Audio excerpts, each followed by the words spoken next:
Hi, my name is Andrew Krisis, and welcome to the next installment of Nielsen IQ's Founder Series. This new video series will dive into the many facets of launching a CPG brand, from perfecting the formulation to securing a meeting with retailers, from getting on a retailer's shelf to scaling the business. Each episode will shine a light on the challenges and successes of startup CPG brands. Joining me today to share his story as a CPG founder is Adrian, founder of Tribucha. Welcome, Adrian. Thank you so much. I'm super excited to be on and be chatting with you today and sharing some knowledge and letting people know kind of what it's really like behind the veil of Love founder it. life. Love it. Awesome. Well, we're excited to have you as well. So let's have some fun and dive right in here. So Adrian, give me a little bit of background. Who are you? What's the origin? How did you create this brand? For sure. So I have kind of always been a entrepreneur trying to find ways to figure out fun things to do, like ever since I was a little kid. I mean, I was the kid that was painting rocks, pulling them around in wagons, ringing doorbells. I was door knocking at like 7, you know what I mean? I love it. So, I love it. then it was like, the farmers markets and flea markets and always like I was like the first kid in the neighborhood to get a blower because I was like, forget raking leaves, we can blow these leaves. And it was, I've always kind of been like that. And when I was living in Wilmington, North Carolina, I ended up living with a really close friend of mine that we grew up together. We had an opportunity to be roommates, and we talked so much while we were living together about starting a company together. We were both in school. He had just graduated. I was still in school. And I ended up moving to Nashville, Tennessee. I started a company up there where I was focused on hyper local marketing for, businesses and, helping, people have a voice online and service-based, tech-based, and was loving it, and ended up not being a perfect fit long-term for me. And I stepped away. But one of the things that I got during that process was I really started to understand what building a brand and building a community and having, people understand who you are and telling story was really about, as I was helping literally hundreds of other businesses do that. And my buddy who I had lived with down in Wilmington, North Carolina, he gave me, I got a really horrible call one day. One of his brothers had passed away suddenly. And it was a real hit to like everybody in our close knit circle because it was just such a close person in our lives. And he told me, he was like, I've been working, like, he was like, this woke me up. He was like, I've been working like random jobs. I've been doing random stuff. He was like, I want to be a part of building something that is bigger and cooler and healthy. And I had been drinking kombucha for years. I had actually worked with somebody in Nashville, Tennessee, who was starting kombucha. He was a home brewer, and he ended up starting a company. And being a local provider of kombucha. So I kind of knew the kombucha game. And when this happened and my co-founder, my now co-founder and then best friend, said this to me, I was like, have you ever made kombucha before? And he was like, no, I haven't. I've barely even drank it. I've maybe had it once before. And I was like, hey, I'm coming down in a month. I think it could be fun for us to at least see if it's a good fit. And I came down about a month and a half later to Raleigh, North Carolina, where we're both from. And he had made like 10 different flavors of kombucha. He had like really nerded out on it. And one of the flavors of kombucha was truly delicious. And it was the only one that we did that didn't have, any fruit or juice or anything with it. It was like an herbal blend. And we were like, whoa, this is interesting. There's not one on the market like this. This is kind of crazy. So we ended up just started making that one flavor of kombucha literally out of his house. This was like 8 years ago now. And it was like, I remember the first coffee shop who was someone who I'd helped with marketing. I brought him this kombucha and we were still friends. And he looked at me, he tasted it. He goes, man, this is disgusting. He was like, he goes, Adrian, no one is ever going to buy this. This is disgusting. And I was like, dude, just put I handed him like a handwritten sign. It was like local kombucha, $5 or something. Yeah. I was like, we just put this at your cash register. Like some people like me like the taste of this stuff. And he was like, whatever. And it was like 2 days later, he called me back. He was like, man, you're never going to believe it. I sold all that kombuki and I need 2 jugs of the kombuki now. And that was literally the start. It went from like that place to 30 places to 100 places. Yeah. When we were around 125 or 130 places that we were selling and serving to, literally hand brewing, hand mixing. We'd gotten into this small little flex space at the time where we were, making stuff 25 gallons at a time. Then we got extra 25s and extra 25s. And then like the big upgrade was like 55-gallon drums and stuff like that. And, it just kind of grew organically like that. And it was about at that time when we realized like one of our first big learning lessons is like, that's really not how, like beverage doesn't really work like that. Like economies of scale and growing a beverage and growing a brand and like the cost that are associated with it. Like we're like 2.5 years in at this point. Neither of us have ever paid ourselves $1. Sure. He's just spending money out the wazoo. Right. I'm spending money out the wazoo. Our significant others are both about to kill us. And, I had been a part of some fundraising stuff with my company in Nashville that I had started. And so we had started that process of building a deck out and like what we kind of wanted the bigger picture of this to be. And he wanted it to be a little bit more local. And I was like, I just don't see it. I don't see enough people being kombucha fans yet for us to build like a local kombucha brewery. Like we need to be, reaching our targets, which are at the Whole Foods of the world right now. Sure. And the only way to get in there is to, is to grow and scale up. Yeah, exactly. And so, one of the craziest stories, and still to this day, one of the craziest stories was about a couple weeks, when after we had figured out that maybe there was no money at all in beverage, and we had just like used 2.5 years of our lives making this product that everybody loved, but there was no way to grow it. Literally sitting there with our hands in our head in our hands one day, and got a phone call from this lady who I will always love. Her name's Sherry. And this was one of the weirdest phone calls I've ever gotten. She goes, hi, my name's Sherry. I answered the phone. It was a random number. I was like, hey, Sherry, how are you today? She goes, I've got a really weird conversation to have with you. Can I have this conversation with you? And I was like, yeah, sure. And I was like, she probably like choked on a kombucha or something. I was like, oh God. And she was like, I was just at a silent retreat in Mexico, and it was a 7-day silent retreat. And at the end of the silent retreat, I went up to the guide, my guide that had been guiding me through this, and we got to finally speak together at the end of this. And he told me there was something that was back at home that I really, really loved. That's a big part of my life that I'm supposed to invest in and be a part of. And she was like, honestly, I can't think of anything else other than you guys as to what that could have meant, because like, I had stopped drinking alcohol. I drink kombucha all the time. She was like, I've made big changes as far as like living a healthier lifestyle, and kombucha's been a big part of that. Yeah. And your kombucha was the big part of that. And I was like, that is incredible. I was like, I was like, it's definitely us. That of course. You're like, yes, 100%. Shaman, we go way, way back. No. And so literally we met with her and her significant other the next day. We had a brand deck that was pretty put together.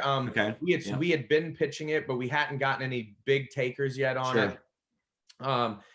They told us later that afternoon they were going to give us $25,000, and that $25,000 was basically going to get us through 3 months. And that he, who happens to be like a business genius and has done a lot of crazy, amazing things, currently, his name's Jim Geike.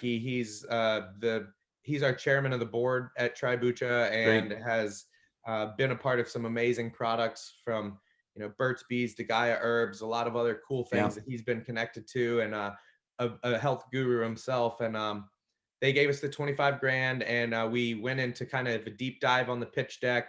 And we got in front of an investor locally who is a part of a lot of different deals. And he had already started a beer brewery, and he had kind of covered a lot of the expenses of this beer brewery. And he's like, I'm not building another brewery. He was like, they're too expensive. It's too much capital. Yeah. He was like, but if you can convince this beer brewery to let you guys operate Yep. inside of that beer brewery, he was like, we can buy tanks, we can buy stuff like that, and you guys can run two different businesses. But as long as we don't have to do, you know, the canning lines and packaging lines and the glycol chillers and the cold storages and the actual space itself, he was like, I will come in as lead investor on this round, and then I'll put you in front of an investment group that I'm working with, and I think we could probably close out. We were looking to raise about 350,000 for that raise. So that was kind of how that first, you know, bit kind of all developed. It was like years of hard work, like for nothing, you know, and then it was like a lucky phone call, but like, was it lucky? Because it's like, that's kind of like, I mean, if you look at our packaging, we kind of have like the third eye, sacred geometry packaging. Like we really live this lifestyle. So like to feel that level of a deep connection kind of from like the universe, from like energy, and then for that to come, and then for him to be as great as at business, and for us to be connected to this investor. And then we got in front of that investment group. We raised the 350 grand. We were still in bottles at this time. We hadn't switched over to 12-ounce cans yet. Yeah, to the cans, And I took our bottles. I had been harassing this local Whole Foods person for like literally a year straight. And somehow or another, he got me connected to one of the lead buyers at that time that was in Atlanta for our region.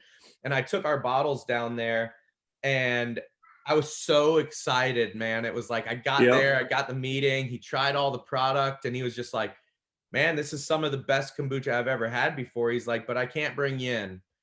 And it was like this huge hit. And I was like, I thought we had like gotten there. And he was like, look, the big bottles, the big companies, they've already had economies of scale. The price of their bottles are already dropping. Your bottle's expensive. At your scale, you're going to be like $5 on a shelf while they're $3 on a shelf. You're going to get swept. And he was like, I don't want to do that to you.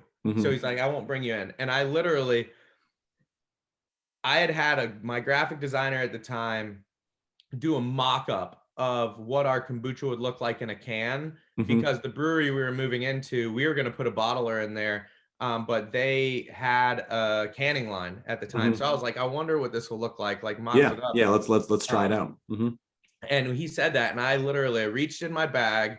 I said, that's really funny that you say that, because we're switching to cans. And I just put it on the desk, like right in front of the buyer for our whole region of Whole Foods.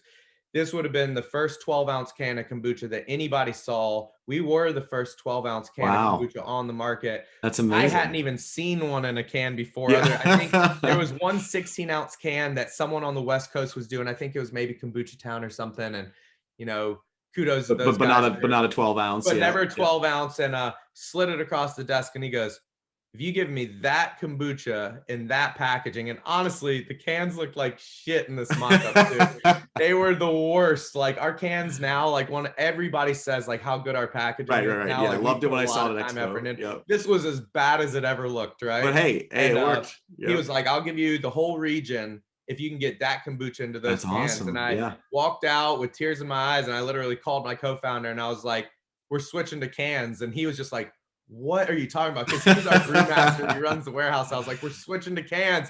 I was like, get to work on it. Whole Foods picked us up for the whole region for cans in like a couple months, you know. And that so Adrian, take me through that. Like, so you get to this point where you've been building the momentum for several years, right? And so one of the things I love to dig into is you get to that pivot point, right? Which this sounds like you're at that pivot point of we're about to scale to Whole Foods, and then your head's down, right, trying to make it happen. Like, what did you do to get scaling? Did you have to go get more investment? Like, was it changing the production line? How did you get that first scale? Because I see a lot of brands struggle with that first pivot. So what we did with our early money, which looking back at it was probably not the absolute best decision, and I would tinker it now, but we went with a lot of capacity. Okay. Because we didn't know exactly what Whole Foods could do numbers wise, and they weren't really sharing it. And so we went with a lot of capacity, and we spent a good amount of our original investment on getting this like brewery up and running. And it has taken us 5 years to fill that capacity to the point where we're adding tanks on. Gotcha. Where it was almost lucky we made the decision, because each scale up of a brewery is so expensive. Oh yeah. Yeah. And a huge so time lag. But if you go too big on capacity too soon and you're not optimizing it, then it swallows you whole too. Yeah. So we have raised more funding along the way, but most of the time, you know, we've made it through some weird stuff too, man. Like obviously, like Whole Foods got bought by Amazon like right after this, and like we almost lost like the entire deal. Interesting. It was they had already promised us we were going to get in, and then they said we weren't going to get in. We had already produced all these cans. We had shipped product to a distributor already. Like it was, we were deep in, and then they were like, no. And then luckily some people over there at Whole Foods had like a month left that they could make it happen, and they squeezed us in, man. And like they got us in. And then, you know, we got through that. And then, you know, obviously we've made it through COVID, which was absolutely wild because all local business we had went away. Grocery stores were doing great if you could get product there, and trucks were full of, you know, items essential, that were a little more essential. And so, you know, we had picked up, Harris Teeter had given us a full chain launch that we were expecting to happen right when COVID hit, man. And it was like, they were like, you can still have your shelf space, but we can't get any of your product to the store, and we don't know when we'll be able to. So that's a 270 store chain. We built up in-house with our small little team. We were self-distributing 90 Harris Teeters in 3 states. Wow. Over the course of a 6-month period of time. And we did so well. And when it finally opened up that they could fit us on trucks, they did, you know, but like, but that, I mean, that's a great learning for everyone listening, right? Which is, you know, you have to make it work, right? And sometimes you have to get creative, right? And you self-delivered to multiple states to keep your business going. Also to probably, I assume, to help keep that engagement with your consumers, right? To keep potential loyalty going. So it's a mix of so many different things, right? It's like, but you know what it screams at you? Like beverage for sure does this, but it's like, do it or die. Yeah. Like this is some do or die shit. And it's not like I'm going to die. But like, it's about the survival part of me, you know what I mean?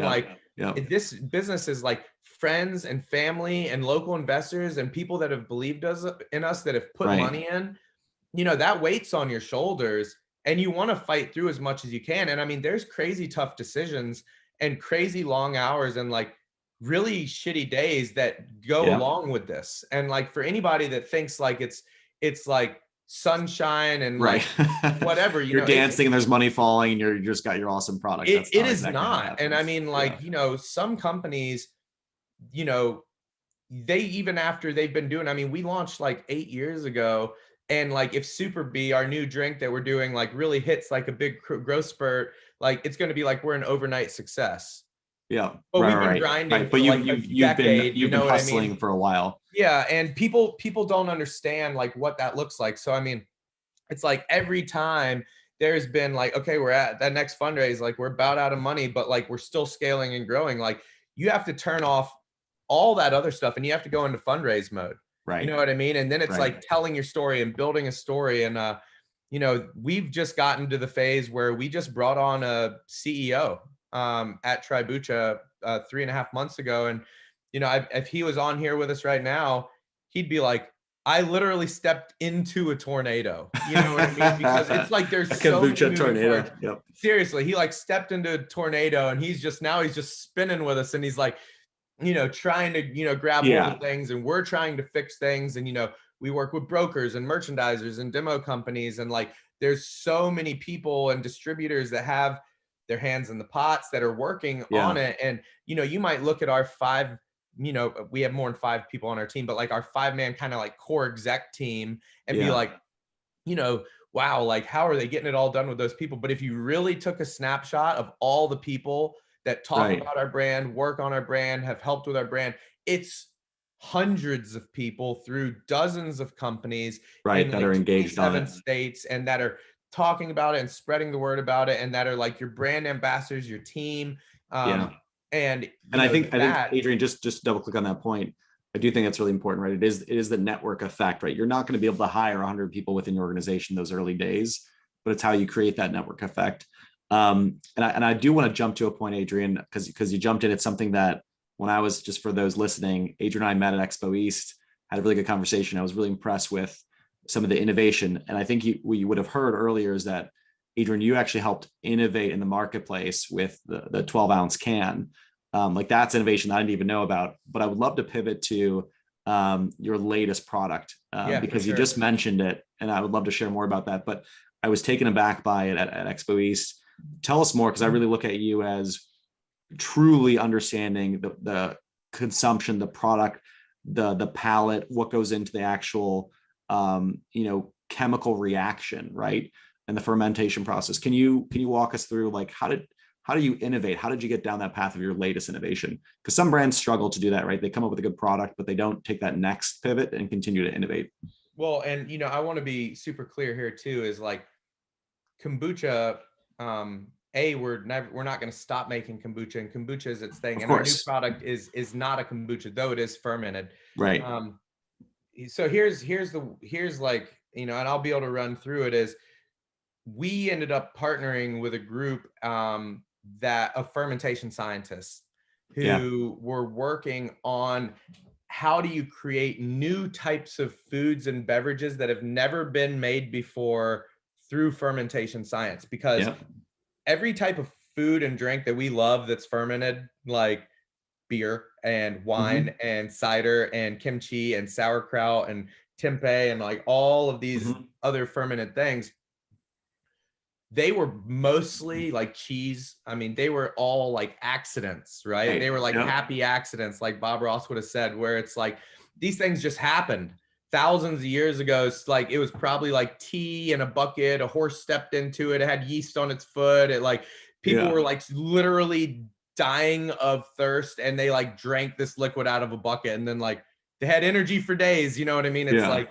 it was, it's literally was happy accidents. So these guys, their goal was, how do we create things that have never been made before? And what kind of functional benefits and benefits can those new fermentations have? Because it's not every day that you have a new fermentation. Like, when's the last time you've heard like of a category like wine a new created, right? Like these have all been things we've carried around for thousands of years. Fermentation science is just at a place now where we can really, really develop new cultures to be able to do new types of fermentation. So what these guys did, and what really caught my ear, was they took probiotics and cultures from over 5 different fermented foods. And they took those, and they started with like over 10,000 different like bacteria, cultures, probiotics, everything.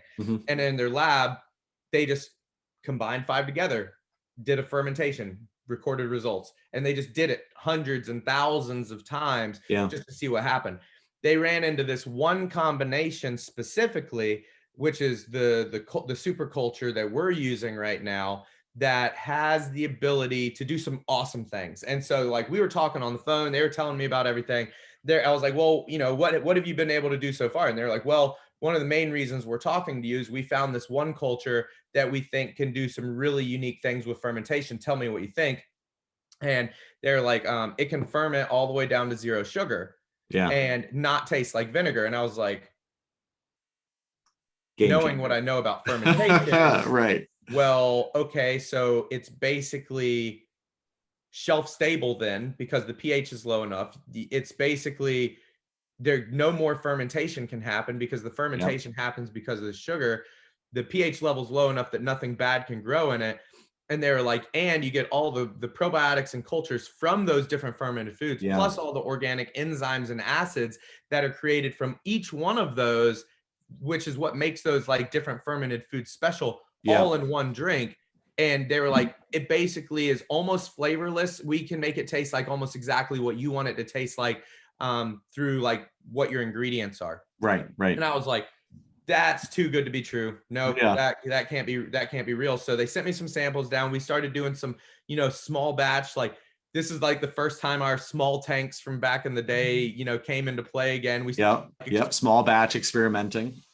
And we started running some tests on our own and watching how this fermentation worked, and watching that, you know, everything that was our struggle with kombucha, this culture could basically eliminate. And it was crazy because we were using real fruit and real sugar as an ingredient. And then we were using this new culture, and it could ferment all of the sugar out of the fruit and the ferment a little phenomenal. Bit down to zero. And then we were like, okay, well, it's a little bitter when there's just nothing in there. So, and we were like, well, we can't add sugar back in because that would jumpstart the fermentation again. So we started using an organic monk fruit as like a back filler. And that organic monk fruit, which is plant-based, an amazing product, really. It gives you the sweetness. Your body it's bioavailable. Your body can absorb it, but it doesn't count as a calorie or carb because of how your body absorbs it.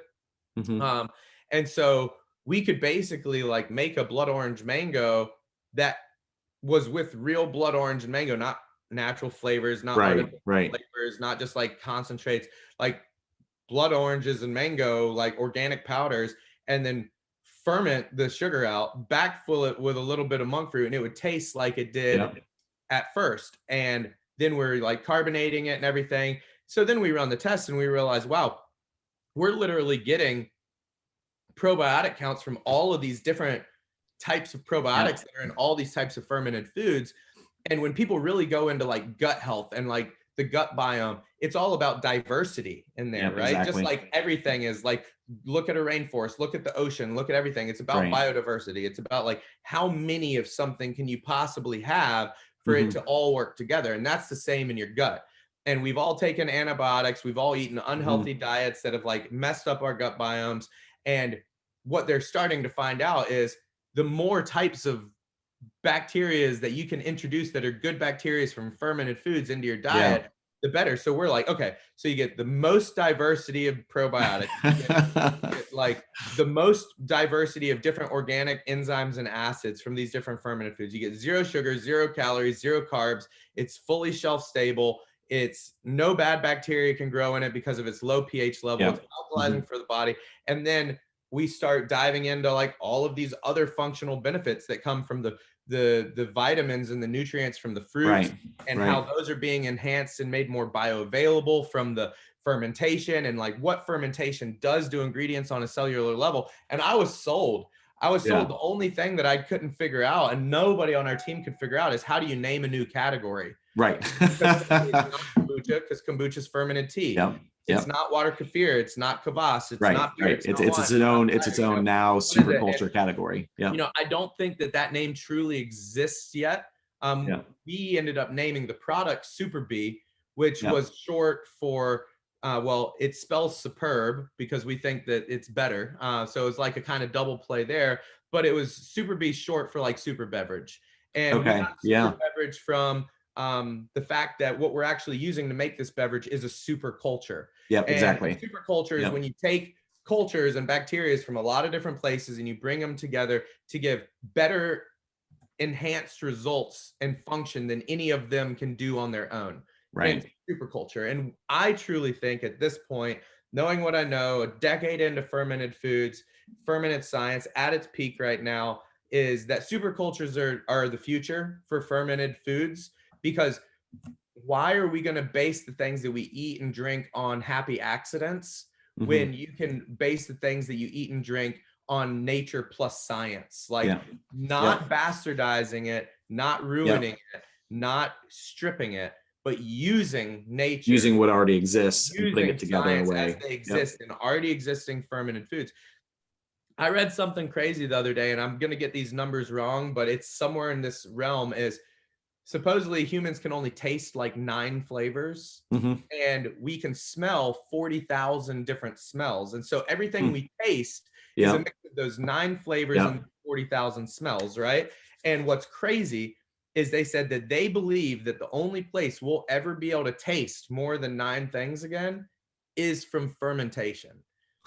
Interesting. It's from fermentation and different flavors actually being created from these mixes of these different bacterias and yeasts and different cultures and the different acids and enzymes that they can create. Well, I love it. I mean, it is so incredible, the like concept of leveraging these super cultures in a unique way that is flavorful, healthy, better for your gut. And it's going to be milk. It's going to and be yogurt, I remember trying cheese, it, right? It's going to be wine. I think, it's going to be cider. It's going to be literally everything you can think of. And like 5 years from now, there's going to be a super culture version of it. Like weed. And on the data side, Adrian, to be the only super culture beverage, man. I want others to come out because I truly believe that this is like healthy on a whole nother level. This is not just like healthier than soda, which is completely unhealthy. Right. It's not the same plus a little bit. Yeah. This is healthy.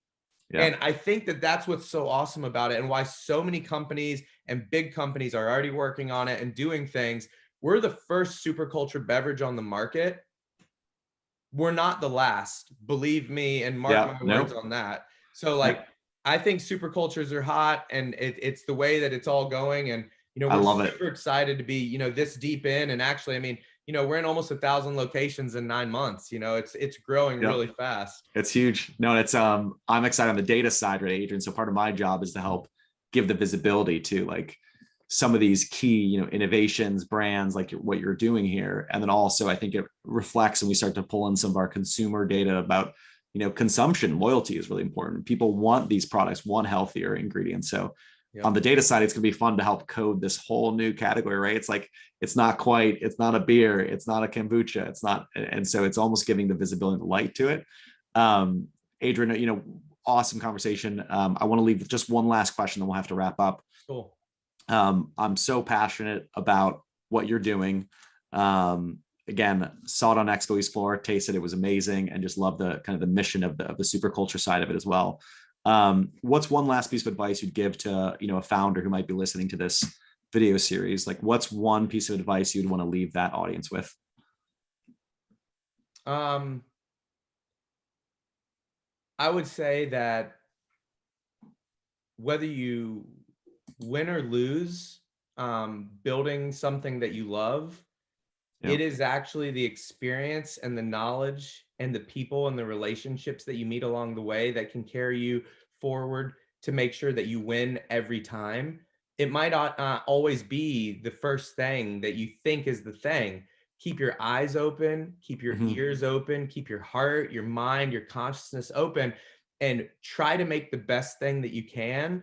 And if it's not that original thing, the connections, the relationships, your authenticity, that's what's going to carry you forward to your win every time. You can always win. It just might not be the original thing that you thought it was. And people just need to get out of that thing that says like, if this wins, if I don't win on this, I'm a loser. Right. No, you lost on that, but you can still win overall, because life is it's a journey, and you have to take it, and you have to love the experiences along the way and do something that you're passionate about. Because if you're not passionate about it on all those bad days, you're liable to be the only thing that can get in your own way, which is yourself, and let your own head get in your way, and your self-talk be negative, and you'll quit, and quitting is really the thing that stops it all. And on those hard days, it seems easy to quit, but on the good days, you're like, man, I'm glad I didn't. So just remember, like, you know, it's robust out there. It's not just so one-dimensional and straightforward and black and white. Like, there's so many dimensions on how this all works together. So if you're passionate about it and you love it and you work hard at it, you'll end up finding your path for sure. Awesome. No, that's perfect. And I think that's a big piece of it, right? It is the mental game, right? It is, and it's having that passion to continue and fight through it. Adrian, great chatting with you. I'm so impressed with the innovation, what you're bringing to the market, fundamentally changing with these super cultures. I'm excited to see where it's going to go. So thank you again for joining us. I know the fans are going to love hearing this episode. So this has been another episode of Nielsen IQ's Founder Series, where we dive deep with some of the most innovative brands. You heard it first there, and founders to unpack how brands launch and grow in the CPG space. This video is brought to you by Nielsen IQ, where we are revolutionizing the CPG industry and democratizing data and analytics for emerging brands. To learn more, check out nielseniq.com/Byzzer, BYZZER.com. Thank you.